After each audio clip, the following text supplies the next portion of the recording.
एक गरीब बिल्ली थी जो रोज गलियों में खाना ढूंढती फिरती थी।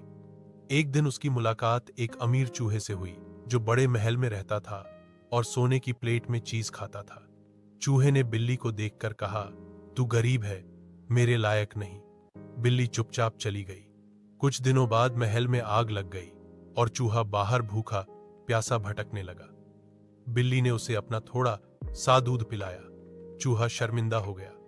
उसे समझ आया अमीरी धन से नहीं, दिल की नेकी से होती है। उस दिन से दोनों सच्चे दोस्त बन गए।